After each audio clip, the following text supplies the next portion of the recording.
afternoon, everyone, and welcome back to our Facebook Live coverage of the 7th Annual Concordia Summit in New York City. I'm very excited to be here with Dr. Robb Fraley, Executive Vice President and Chief Technology Officer at Monsanto. Great to be here, my first time. Thank you.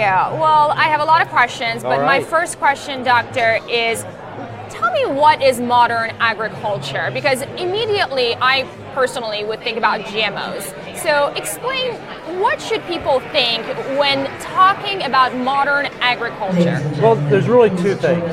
We're seeing incredible advances in the biology and the genetics of seeds, and now we're seeing the digitization of farms around the world. So it's really the combination of these incredible advances in biology. And in many ways, we're going beyond GMOs to gene editing and new tools. And on the computer side, we're reaching farmers all around the world, either with computers in their tractors or with their cell phones, giving them new information on how to farm better and more sustainably. Let's talk about that genetic modification. I was reading, I think it was in the Japan Times, that there is a lab that modifies meat and essentially grows meat in the lab, cultured meat. And I'm not sure if I want to have a burger that is made from that meat, but tell me why it's okay to do that. Well, I think you have to start with the perspective that all of the foods we eat have been genetically modified through breeding and selection from the beginning of time. You know, all of our fresh fruits and vegetables started out in different parts of the world that became adapted and genetically modified to grow, and every year plant breeders around the world are improving them. So this is really kind of just like biology. So whether you're doing it in the field or the lab, you know, that's producing better food. It's giving us new ways to produce food more sustainably, and it's a really important part of meeting that demand for feeding the 10 billion people who will be part of our planet by 2050. And I want to talk about that. Today we have still strong numbers around the world of people suffering from hunger, malnutrition.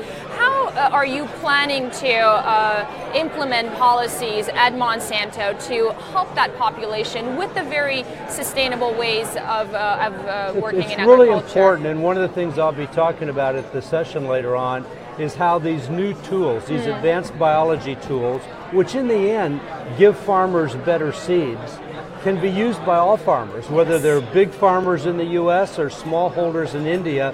They can be benefited. And these digital tools, you know, everybody thinks about computers on their tractors or in their office, but that cell phone becomes the delivery tool for agronomic information, marketing information. So the beauty of these new advances is they help all farmers, big farmers, small farmers, and they can, I think, have a huge impact on increasing crop yields and food production around the world. So what would you say in the years to come, in the short future, is the leading technology that would have an impact on agriculture? Well, it's hard for me to pick because I see incredible advances in biology, you know, the breeding tools, the GMO tools, and now the gene editing tools, which will give scientists the ability to make even more improvements. But, you know, digital ag is exciting. I mean, I think about it this way. Agriculture is the world's oldest industry. I believe it's the world's most important industry, but it's also the last big industry to become digitized. And these tools are going to transform farming just like they have all the other industries and give farmers more information to make better decisions so they can farm both more profitably but also more sustainably. Doctor, one of the things that we're talking about here at Concordia with the private and public sector coming together to really discuss social impact is win-win. How can stakeholders come together from various backgrounds and have win-win solutions? Now, with regards to Monsanto and your work, what is your win-win tip for maintaining the integrity and the quality of food and the products we eat while modernizing agriculture? Well, I think the important thing is all agriculture ultimately is local. So, you know, we're using advanced biology and data science tools, but that has to be adopted to each country, each region, and literally each farm. And I think the science will let us do that. You know, you mentioned the importance of public-private partnerships. I think they're essential. The strength of technology in this country has been how university scientists and private entities have come together to move science to the marketplace, and that's so key. But when you think about the huge challenge of feeding the world and being able to bring innovations into Africa, yes, into Asia, there's a real role for the donor groups, the private companies, and public institutions to work together. We've enjoyed a 7-year collaboration with the Gates Foundation to bring the latest technology in plant breeding to Africa to develop the kinds of drought-resistant crops that Africa will need in the future. And I think that's a model for working together in a win-win.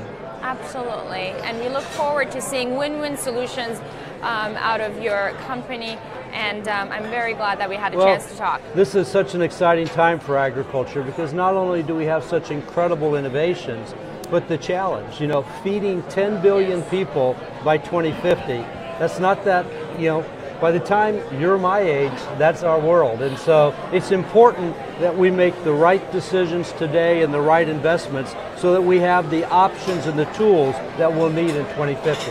Thank you. Thank you. But let me ask you a question. Will you have that hamburger that grew out of the lab?